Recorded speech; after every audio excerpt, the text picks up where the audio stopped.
Bendiciones y bienvenidos a otro proyecto más. Les saluda con el mismo gusto de siempre su amigo, su servidor Pablo García. A continuación vamos a tener un video que te va a hacer reflexionar. ¿Crees en Jesús o creerle a Jesús? Claro, existe una gran diferencia y les voy a decir cuál es. Cuando una persona cree en Jesús, es un concepto o sucesos que se convierte en simbolismo. Este tipo de persona participa en misa, pero adentro de su corazón, mejor dicho, muy profundamente en su corazón, tiene dudas. Ahora, si crees en Jesús, ¿por qué no creerle lo que él dijo? En el video de hoy, el diácono Maico te va a convencer de 3 instrumentos que Jesús quiere que tú hagas para alcanzar la felicidad en la vida eterna. Y créeme que después de que veas este video completo, la siguiente vez que vayas a misa va a ser diferente. Que va a ser con más fe, que es el objetivo, claro que sí. Pero antes de comenzar, suscríbete a nuestro canal Proyecto 2G y déjanos tu comentario. No se te olvide darle un like. Proyecto 2G, creciendo juntos en la fe. Comenzamos con la primera. ¿Hay algo más allá que el cuerpo de Cristo está en la hostia? Claro que sí, después de haber sido consagrada. La convicción de lo que no se ve, la certeza de lo que se convierte. ¿Qué nos enseñó Jesús sobre la Eucaristía? El cuerpo y la sangre de Jesús. Diácono Maico Guerrucci, explícanos. Para la próxima vez que vayamos a comulgar, no vamos a suponer. La Eucaristía. Nosotros católicos tenemos la gran bendición de tener la Eucaristía, el cuerpo y sangre de Jesucristo, el pan del cielo. Pero para nosotros católicos, ese es el tesoro más grande que uno puede recibir. Sin embargo, hay muchos católicos que dudan que es verdaderamente el cuerpo y sangre de Jesucristo, aunque Jesucristo había dicho en el 6º capítulo de Juan, dijo: el que come de mi carne y bebe de mi sangre tendrá vida eterna. Entonces tenemos que creer la palabra de Dios, que Él dice: uno que come su cuerpo y su sangre va a tener vida eterna y va a ser resucitado en el último día. Pero muchos dudan de la palabra de Dios. Pero ¿qué pasa? En la consagración, cuando el sacerdote repite las palabras de Jesucristo en cada misa, ese pan se transforma en el cuerpo de Cristo. Ese vino se transforma en la sangre de Jesucristo. Los accidentes se quedan. ¿Qué es accidente? Un accidente es como se ve la cosa. Por ejemplo, una mesa. Una mesa puede ser redondo, cuadrado, alto, bajo, azul, blanco, negro, de cualquier color. Esos son los accidentes. Pero lo que es la esencia es una mesa. Lo mismo con la Eucaristía. Los accidentes se quedan. Sigue apareciendo como pan y vino. Sigue teniendo el sabor de pan y vino. Sin embargo, la esencia de la Eucaristía es Jesucristo. Eso es lo que cambia en cada consagración. El pan y el vino se transforma. La esencia cambia de pan al cuerpo de Cristo, de vino a sangre de Cristo. Entonces eso es lo que estamos recibiendo, Dios mismo.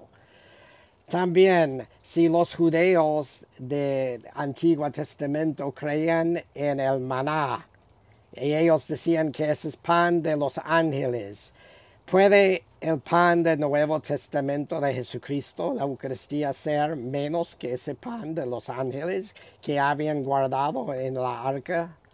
De ninguna forma. Ese pan de vida que Jesucristo habla de su cuerpo y sangre es mucho más grande que el maná de Antiguo Testamento.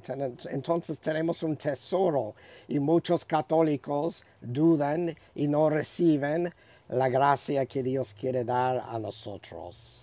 Aparte, hay muchos casos de milagros de la Eucaristía que la hostia sangra. Yo conozco sacerdotes en medio de la consagración, en la misa, que la hostia sangra, da ese testimonio.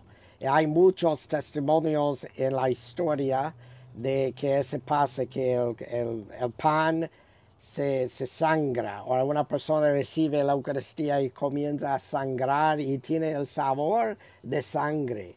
Y aparte también, por ejemplo, en Eten, Perú, un poco sur de Chiclayo, hay un lugar hace muchos siglos donde la hostia apareció el niño Jesús.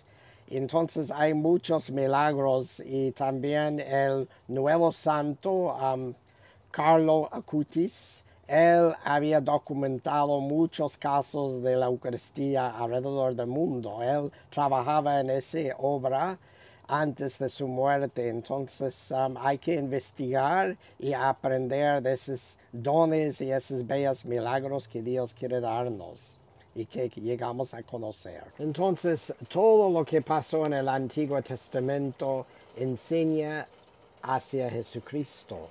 Pero todo en el Antiguo Testamento es una sombra de la realidad que hay en el Nuevo Testamento.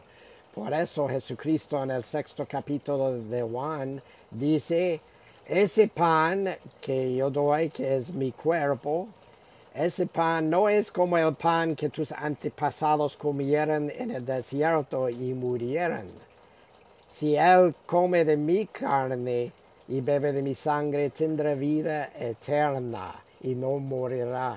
Entonces tenemos que creer que el pan de vida que Jesucristo nos da en la Eucaristía es su cuerpo y su sangre, y es mucho más grande que el maná del Antiguo Testamento. Es el maná nuevo, el maná, el verdadero Dios. Y también los satánicos, ellos roban las hostias para hacer misas negras. Y si ellos creen que es el cuerpo y la sangre de Jesucristo, y hay muchos católicos que no creen, ¿cómo es eso? Que los enemigos de la iglesia sí creen y muchos católicos no. Eso sí duele. Antes de revelar la número 2, quiero darle gracias a todos esos seguidores que han estado con nosotros desde el principio de este canal. Créanos que ustedes son el vehículo para que nosotros creamos más contenido. Todo por Dios. Gracias por haber crecido con nosotros en la fe. Hemos cumplido 1 año 6 meses al servicio de todos ustedes. Bueno, la número 2, la confesión, y mucha gente lo ve como un simbolismo, y los que de veras creen en la confesión no se confiesan porque tienen una incomodidad de revelar sus pecados a un sacerdote. La falta de comprender sobre la importancia de la confesión. Y hay otro grupo de personas que lo ve como humillante. No creen que el sacerdote es el vehículo directo a Dios. Diácono Michael, explícanos este proceso que nos permite a los fieles católicos restaurar una relación directa con Dios. Este acto de arrepentimiento y perdón de todos los pecados, mediado por un sacerdote en el nombre de Dios. Recuerda que son 3 y la que falta, la última, es muy importante, así que quédate hasta el final de este video. La confesión. En Santiago, capítulo 5, versículo 16, dice, confiésense sus pecados a unos a otros. Entonces, ¿cómo se hace eso? Con la confesión, el sacramento de la confesión en la Iglesia Católica. Nosotros confesamos nuestros pecados ante Dios y también ante del sacerdote. Entonces el sacerdote es el instrumento que Dios usa para perdonar los pecados. Entonces, ¿por qué tenemos que confesar al sacerdote? Para obedecer la palabra de Dios en Santiago. Confesamos al sacerdote porque él representa la cabeza de la comunidad.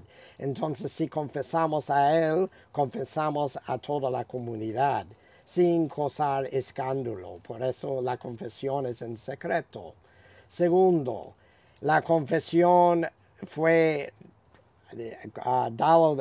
Dios dio a los judíos. Entonces la confesión no es una invención de la Iglesia Católica. Sin embargo, los judíos en el Antiguo Testamento usaban la confesión. Ellos confesaban sus pecados a los sacerdotes y también tenían que llevar un animal para dar sacrificio, que el sacerdote tenía que hacer el sacrificio para la persona. Entonces, no es una invención de la Iglesia Católica, porque los judíos estaban haciendo la confesión por siglos. Sin embargo, nosotros católicos no tenemos que llevar un animal para sacrificar, porque Jesucristo hizo el sacrificio en la cruz. Y también dice en muchas partes de la Biblia, no te avergüenzas de confesar sus pecados. En otro lugar dice, el que confiesa sus pecados evita consecuencias. Entonces, la confesión es muy importante por la salud del alma. Es como una ducha para el alma. Voy a la confesión, Dios derrama su gracia sobre mí para sanar mi alma de tanta mancha, de tanto pecado, para que me siento bien. Pero si no me ducho físicamente por mucho tiempo, comienzo a oler feo. Si no me confieso en mucho tiempo, mi alma comienza a oler feo y los ángeles de Dios ni quieren acercar, sino los demonios me acercan porque tengo mucho pecado. Entonces quiero mantener mi alma sano y limpio. Por eso hay que confesarse con frecuencia, por lo menos una vez al mes, para mantener su alma fuerte y saludable. Bueno, nos vamos con la última, la número 3. Quiero decirles que existen muchos más, pero el video se extendería, así que tenemos que hacer otro video sobre este tema. Así que la número 3 es el primer sacramento, el bautismo. Y mucha gente duda que es la puerta de entrada a la vida, que se libera el pecado original y se hace oficialmente hijo de Dios. Incluso hay católicos que piensan que el bautismo no es necesario para la salvación. Otros piensan que el bautismo debe de ser a una edad adulta. Diácono Michael Guerucci, dinos, ¿qué dijo Jesús sobre el bautismo? Sobre este sello de compromiso con Dios. Un compromiso que se convierte en felicidad. Otra cosa más, que no se te olvide suscribirte a nuestro canal, comentar y darle un like. Háblanos, Michael Guerucci. ¿Qué fue lo que dijo Jesús sobre el bautismo? El bautizo, el sacramento del bautizo, es necesario por la salvación. ¿Por qué? Porque Jesucristo dijo, vayan y bauticen todas las naciones en el nombre del Padre, del Hijo y del Espíritu Santo. Hay muchos protestantes que dicen el bautizo no es necesario para la salvación. Por ejemplo, ellos siempre dicen, el ladrón en la cruz, él antes de morir, Jesús dijo, hoy vas a estar conmigo en el paraíso. Entonces, él no tuvo el bautizo. Entonces, ¿cómo respondemos a esa pregunta? Bueno, Jesucristo tenía que morir primero y cuando resucitó, él dijo a los apóstoles después de la resurrección, dijo, vayan y bauticen todas las naciones en el nombre del Padre, Hijo y Espíritu Santo. Entonces, el bautizo no estaba antes de la muerte de Jesucristo. También San Pablo habla del bautizo. En el bautizo morimos con Cristo y resucitamos con Cristo como una persona nueva. Entonces, por eso, el ladrón estaba en el Antiguo Testamento en el sentido de los sacramentos no existían en ese momento. Pero después de la muerte y resurrección de Jesucristo, la iglesia llegó y Jesucristo formaba su iglesia, estaba ahí ya los sacramentos. Entonces, por eso, el sacramento de bautizo es necesario y también para niños, porque en Hechos de los Apóstoles, Pedro dice, La promesa es para ustedes y sus hijos. Dice así muy claro, para sus hijos también. Entonces, ¿por qué uno quiere esperar hasta que tenga 30 años? Porque uno puede morir antes de recibir ese dicho de ser bautizado, ser hijo de Dios, tener una marca en su alma que no se puede borrar. Porque una vez bautizado, su alma está transformado y tiene una marca que dice, soy de Cristo. Entonces nadie puede borrarlo. Entonces, una vez hijo de Dios, siempre un hijo de Dios. Pero tenemos que recordar, el bautizo, uno no tiene que tener fe para recibir ese don. El niño chiquito, el bebé, no tiene fe porque no entiende. Pero los padres y los padrinos sí tienen fe y es suficiente para que el niño reciba la gracia del Espíritu Santo, borre el pecado original y llegue a ser hijo de Dios. Como, por ejemplo, hay muchos casos de milagros en los evangelios. Por ejemplo, la mujer que tuvo su hija enferma, ella dijo, ella es una pagana, y dijo, Señor, por favor, sana a mi hija, y Jesús no respondía, y 3 veces ella suplicaba, por favor, Señor, sana a mi hija, hasta los perros reciben las migajas de la mesa de su dueño. Entonces Jesús dijo, grande es tu fe, mujer, tu hija queda sana. Entonces la fe de la mujer fue suficiente para que la hija reciba el milagro, no la hija. La hija no tenía la fe, la mamá de la hija tenía la fe para recibir ese milagro. Lo mismo con el bautizo. Los padres y los padrinos tienen la fe para ese niño, para que reciba el bautizo. Bueno, tuvimos que llevar las sillas adentro, está lloviendo aquí, pero una cosa más acerca del pecado original. En el Salmo 51 habla de que en el pecado nací. Entonces habla de que cada ser humano por el pecado original de Adán hemos sido afectados, pero con el bautizo, con la gracia de Cristo en la cruz, todo ese pecado se ha borrado completamente de uno y se queda con un alma de sano. Entonces, por eso el bautizo es importante para borrar ese pecado original.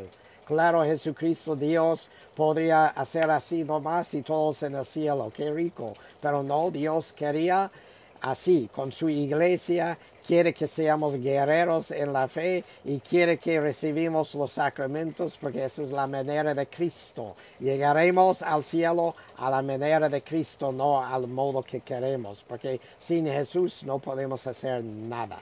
Suscríbanse a Proyecto 2G, por favor, que Dios los bendiga.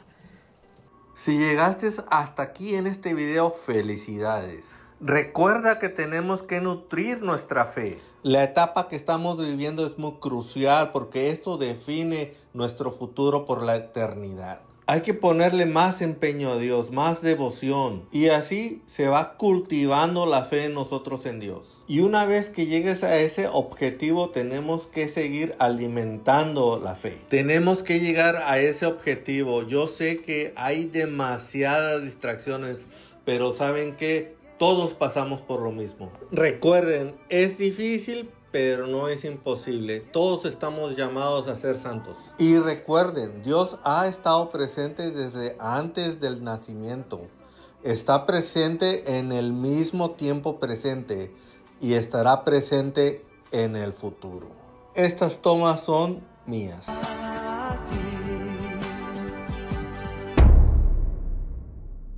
Muchas gracias por quedarte hasta el final de este video. Dios bendiga a cada uno de ustedes y nos vemos hasta el siguiente video. Nosotros somos Proyecto 2G. Y no se te olvide, suscríbete a nuestro canal. Quiero mandarle un saludo a 2 países que llevo mucho en mi corazón, Colombia y Perú.